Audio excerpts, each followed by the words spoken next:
Beban sih nggak, cuma kadang malu. Kayak contoh gitu, misalkan mungkin ya ayahku ngasih nama aku itu juga aku belum tahu, aku belum nanya pribadi ke ayah, ayah kenapa sih ngasih aku nama Abdul Qadir Jalani gitu. Hmm, Karena memang sangat-sangat harus dijaga nama itu kan. ya. Ya contoh kalau misalkan aku Abdul Qadir Jalani, maksud aku minum alkohol gitu. Ya. Maksud aku nge-seks gitu kan. Hmm, ya. Itu kan malu banget Hmm. gitu. Jadi ya gimana caranya dengan semampuku aku menjaga nama itu memang. Mungkin bahasanya bukan diajarkan ya. Tapi kalau orang tua kan, apalagi ayah gitu kan, Hmm. kadang suka ngajak anaknya tuh kayak ikut pergi gitu loh. Ya. Kamu ikut ayah. Ya. Ngapain sih gitu? Hmm. Dan ntar kamu tahu saat kamu tua nanti lah kenapa kenapa ayah ajak kayak Hmm. gini gitu. Dan kebetulan dulu ayah tuh emang ngajaknya suka ke Habib Habaib Oh, Habaib. oke, wow, Terus nice. memang ke teman-temannya yang juga suka berobrolannya tentang sofistik, Ya. tentang politik, tentang sejarah. Jadi mungkin ya, mungkin dari situ secara nggak sadar kayak masuk aja gitu.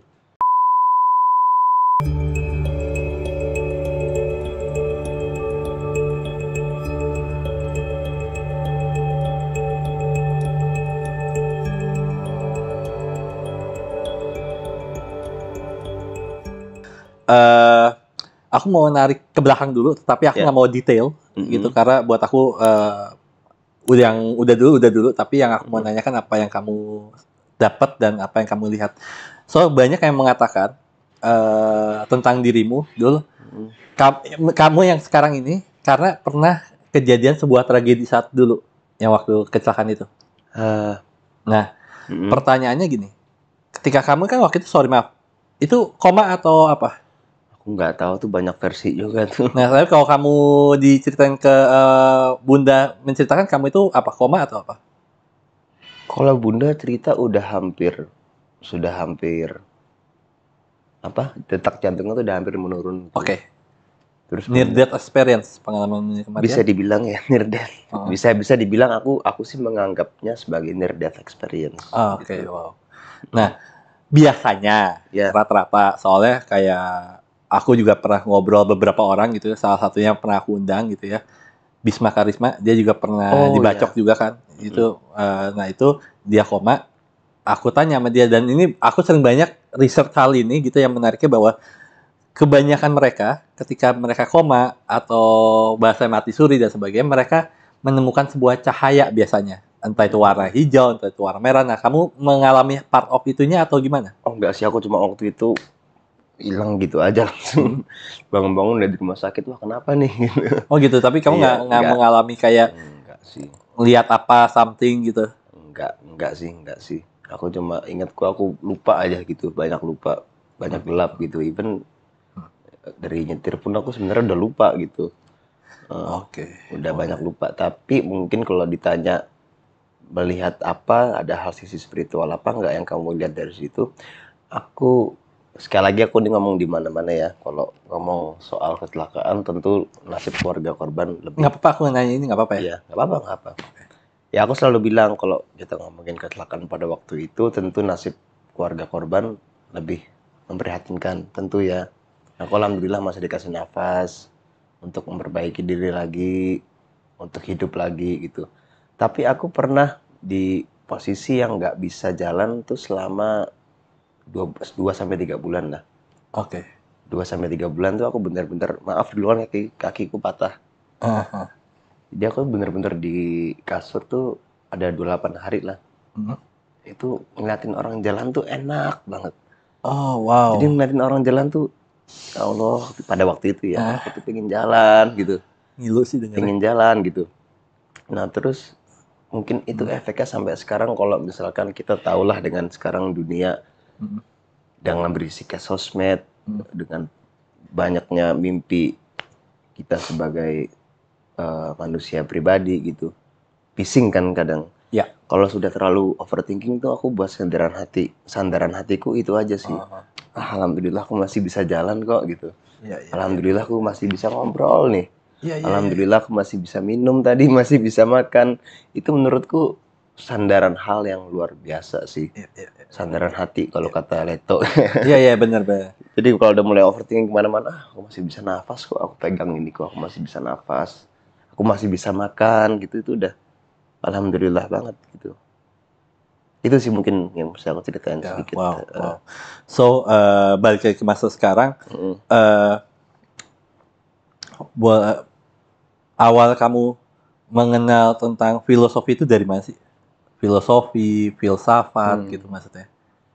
Dan apa yang membuat kamu akhirnya menjadi sebuah momen yang kayak, oh, gue tertarik banget nih sama hal ini nih, sama filsafat, sama filosofi nih. Awalnya ayah, jadi seperti anak bagi pada umumnya lah. Pasti kan kita pas kelas 3 SMA tuh ada rapat rapat keluarga nih. Ya. Gimana nih masa depanmu nih? Kamu mau kuliah atau mau main musik atau mau gimana gitu? Ya pada saat itu aku aku mau main musik gitu. Ya keduanya bunda ngasih nasihat yang sama, ayah ngasih nasihat yang sama. Ya kalau kamu mau kuliah jangan setengah-setengah. Kalau kamu mau main musik jangan setengah-setengah. Tapi kalau kamu nggak mau kuliah, kata ayah, kamu harus banyak baca buku. Apa aja lah gitu. Supaya kamu nggak bodoh-bodoh amat, kata ayah. Kamu harus tetap belajar habis lulus. Baca buku apa aja yang kamu suka. Kebetulan waktu itu aku buku pertama yang aku pinjem dari ayah tuh Khalil Gibran Sang Musafir. Itu bukunya cukup berat kan tuh sebenarnya. Atau nggak Kayaknya buat kamu waktu di itu level aku kamu? malah enjoy banget. Sama sih. Jadi alhamdulillah buku pertama yang aku dapat dari ayahku tuh Khalil Gibran Sang Musafir dan aku enjoy banget. Dan ada beberapa cerita yang sampai sekarang aku masih ingat gitu. Apa tuh? Akhirnya, oh kalau dari buku Sang Musafir gitu ya. Itu ada cerita seorang istri bertanya kepada seorang suaminya gitu, mana yang lebih penting, hidupku atau hidupmu? Si suaminya diam aja. Si ceweknya nanya lagi, mana yang lebih penting, hidupku atau hidupmu? Diam lagi si cowoknya itu. Tanya lagi, mana yang lebih penting, hidupku atau hidupmu gitu.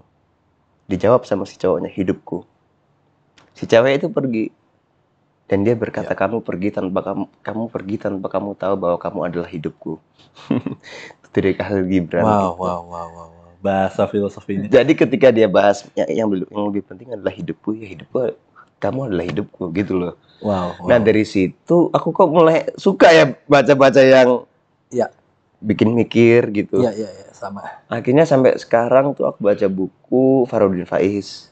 Kayak kemarin tuh baru kelar yang mana ya, menjaga kewarasan, itu alhamdulillah udah kelar. Terus falsafah kehidupan udah kelar. Dan jadi suka aja sih baca karena impact-nya juga ngaruh ke kerjaan gitu. Karena bagiku seniman tuh saat kerja tuh ya refreshing. Yes. Kerjanya saat apa? Saat nganggur. Saat nganggur ya kita banyak baca buku, kita nonton film, kita banyak ngobrol gini. Menurutku ini udah sebuah kewajiban seorang seniman untuk menambah cakrawala pikiran gitu. Iya, betul banget, betul banget, betul banget. So, aku mau mention sedikit nih waktu itu di Daniel, dirimu pernah bercerita walaupun sekelibatan bahwa kamu pernah apa ya, waktu itu kamu intinya ngomong gini, kayak Bunda kenapa harus aku? Habis itu bundamu bilang why not gitu, kenapa enggak gitu. Itu kan punya cerita hal yang menarik dan ketika kamu pun juga pernah ngomong gini di Daniel bahwa kayak Bunda doain aku ya. Habis itu bundamu mengatakan bahwa kayak doa sendiri. Nah, itu kan sesuatu hal jarang orang tua yang seperti itu ngomongnya kan. Biasanya kan ke orang tua kayak yaudah nak aku doain gitu kan standar gitu. Nah, ada hal-hal momen-momen yang menarik kayak gitu nggak sih? Yang mungkin belum pernah diceritakan gitu maksudnya? Ya, untungnya alhamdulillah ayah bunda tuh emang orang tua yang masih menerapkan, aku nggak bilang keras ya, tapi tegas. Ya. Masih menerapkan parenting yang gaya lama, tapi ternyata juga menurutku itu masih bermanfaat di zaman sekarang gitu. Oh, wow. Menurutku ya, kayak ayah itu sangat keras soal adab gitu. Kayak misalkan aku ngomong, aku makan, terus dulu zaman dulu ya, aku makan terus aku nggak makan ya, itu bisa sama ayah bisa jadi hal yang kamu kalau mau makan bilang dulu dong kalau ada teman-teman ayah makan gitu. Oh. Kayak naik ke panggung. Itu yang ngajarin ayah, kamu kalau naik ke panggung jangan langsung nyanyi, kamu hormat dulu ke penonton. Ayah itu sangat keras kalau masalah adab gitu. Oh, wow.